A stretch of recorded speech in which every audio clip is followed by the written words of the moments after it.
और एक बड़ी खबर आपको बता दें कि शेयर बाजार में भारी गिरावट हुई है और शेयर बाजार भारी गिरावट के साथ 2227 अंकों की गिरावट के साथ लगभग 73,138 पर बंद हुआ है।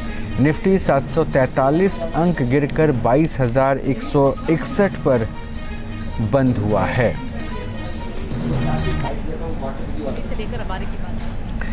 तो आपको बता दें कि ट्रंप ने जैसे ही टैरिफ लगाने का ऐलान किया, अंतर्राष्ट्रीय बाज़ार में एक खलबली देखने को मिली है। ख़ुद अमेरिका के नज़दीक में भी वहाँ पर भारी गिरावट देखने को मिली है और ऐसी स्थिति बन चुकी है कि दुनिया में ट्रेड वॉर छिड़ गया हो। और लगातार ट्रंप ने जो पॉलिसीज़ तैयार की, उस पॉलिसी के तहत कई देशों पर हैवी टैरिफ उन्होंने इंपोर्ट और एक्सपोर्ट पे लगाया। वैसे बाजार गिर क्यों रहा है, क्या असल वजह है, इस बारे में एक्सपर्ट्स से बात की है पंकज मिश्रा ने। ट्रंप के टैरिफ ने दुनिया भर के शेयर बाजार को लहूलुहान कर दिया है। इस वक्त हम मुंबई में बॉम्बे स्टॉक एक्सचेंज के बाहर मौजूद हैं और आपको मैं तस्वीर दिखाता हूं किस तरह से तमाम जो शेयर्स हैं वो आपको लाल रंग में आज दिखाई देंगे। आप बता दें कि इस तरह के हालात पहले कभी नहीं थे जो हालात आज हैं। यही वजह है कि लोग इसे 1987 के ब्लैक मंडे से कंपेयर कर रहे हैं, क्योंकि 1987 में जिस तरह से मंडे के दिन इसी तरह से शेयर बाज़ार धड़ाम से गिरा था, उसी तरह के लगभग हालात आज हैं। लिहाजा इसे ब्लैक मंडे से इसकी तुलना की जा रही है। कहा जा रहा है कि 2008 जैसा रिसेशन आ सकता है। लेकिन एक्सपर्ट्स जो शेयर बाज़ार के हैं उनका क्या कहना है, ये जानने के लिए हम बात करेंगे सिद्धार्थ कुआंवाला, जो कि मार्केट एक्सपर्ट हैं। उनसे समझते हैं कि सर बाज़ार की जो स्थिति है, क्या लग रहा है कि सबसे पहले तो आप एक्सप्लेन कर दीजिए सर, क्या हालात हैं बाज़ार के। बाज़ार आज सवेरे एकदम नेगेटिव खुला, बहुत समय के बाद एकदम डिफरेंस से लगभग 3-3.5 हज़ार पॉइंट शुरुआत में ही नेगेटिव खुला है।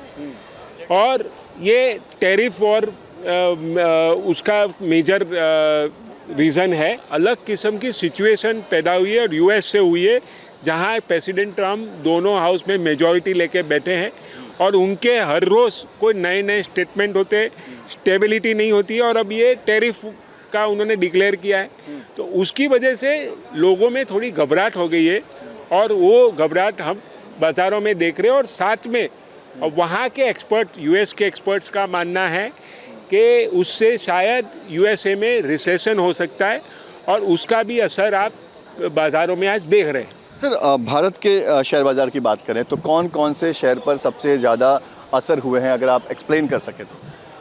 जो डायमंड एंड जेम्स, ऑटोमोबाइल और टेक्सटाइल, ये 3 सेक्टरों पे भारी ये हुआ है। और आईटी तो क्योंकि टैरिफ उस तरह से लगा हुआ है और उसका असर आज हम मार्केट में देख रहे हैं। बिल्कुल, तो कहीं ना कहीं मार्केट भले ही बहुत नीचे आ चुका है, बहुत ज़्यादा जो है वो इस तरह की गिरावट लोगों ने पहले कभी नहीं देखी थी, लेकिन जो एक्सपर्ट्स हैं वो अभी भी उम्मीद से भरे हैं, पॉजिटिव हैं। उनका कहना है कि आने वाले समय में भारत सरकार कुछ ऐसे डिसीजंस ले सकती है, आरबीआई की तरफ से कुछ ऐसे डिसीजंस हो सकते हैं कि मार्केट में सुधार हो सके, क्योंकि इंडिया बहुत ज़्यादा एक्सपोर्ट पर डिपेंडेंट नहीं है। बहुत सारी चीज़ें हम मेक इन इंडिया करने लगे हैं, वो सारा जो प्रभाव है वो भी आने वाले दिनों में मार्केट पर दिखाई देगा। तो कुल मिलाकर लॉन्ग रन में अगर बात करें तो इंडिया को ये जो ट्रंप का टैरिफ अनाउंस हुआ है उससे कहीं ना कहीं फ़ायदा होगा, ऐसी उम्मीद एक्सपर्ट्स को है।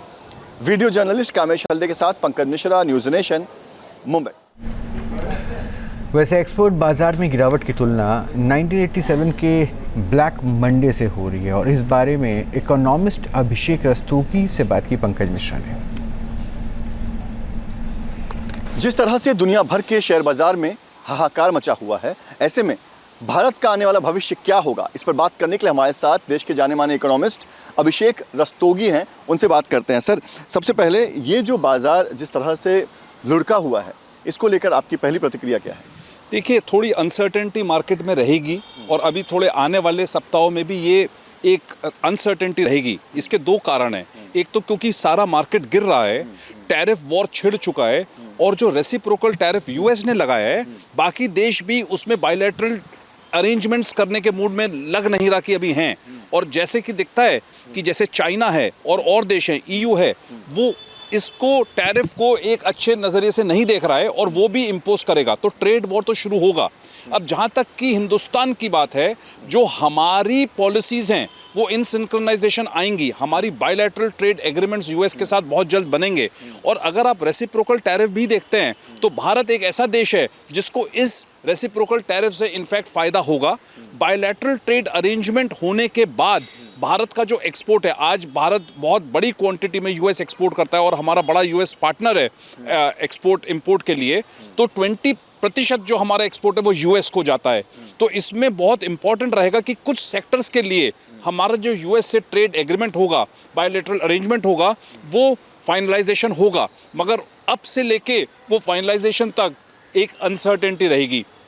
और अगर आप जियोपॉलिटिकल टेंशन्स की बात करते हैं, बहुत सारी जगह जो ये वॉर छिड़े हुए हैं, अनसर्टेनिटी हुई हुई है, उसकी वजह से भी ये मार्केट नीचे जाएगा। जो सेंटिमेंट्स है पब्लिक के वो नीचे जा रहे हैं। तो कहीं पर डिमांड एंड सप्लाई की वजह से अगर आप देखेंगे तो यूएस के स्टॉक्स हो, मिडल ईस्ट के स्टॉक हो, लंदन स्टॉक एक्सचेंज पर हो, या इनफैक्ट अपना हमारा स्टॉक एक्सचेंज, वो सारे नीचे जा रहे हैं। मगर आने वाले समय में जो इन्वेस्टर है, स्पेशली जो रिटेल इन्वेस्टर है, उसको ये ध्यान रखना पड़ेगा कि कुछ शेयर्स, कुछ स्क्रिप्ट्स की जो वैल्यूएशन अच्छी होती है उसको बाय करने का भी समय आएगा। जिस तरह से मार्केट के हालात हैं, लोगों को 1987 का ब्लैक मंडे याद आ गया है। क्या है सर ये ब्लैक मंडे, और क्यों एक्सपर्ट्स कह रहे हैं कि उस तरह की हालात है जैसे ब्लैक मंडे के दिनों में थे?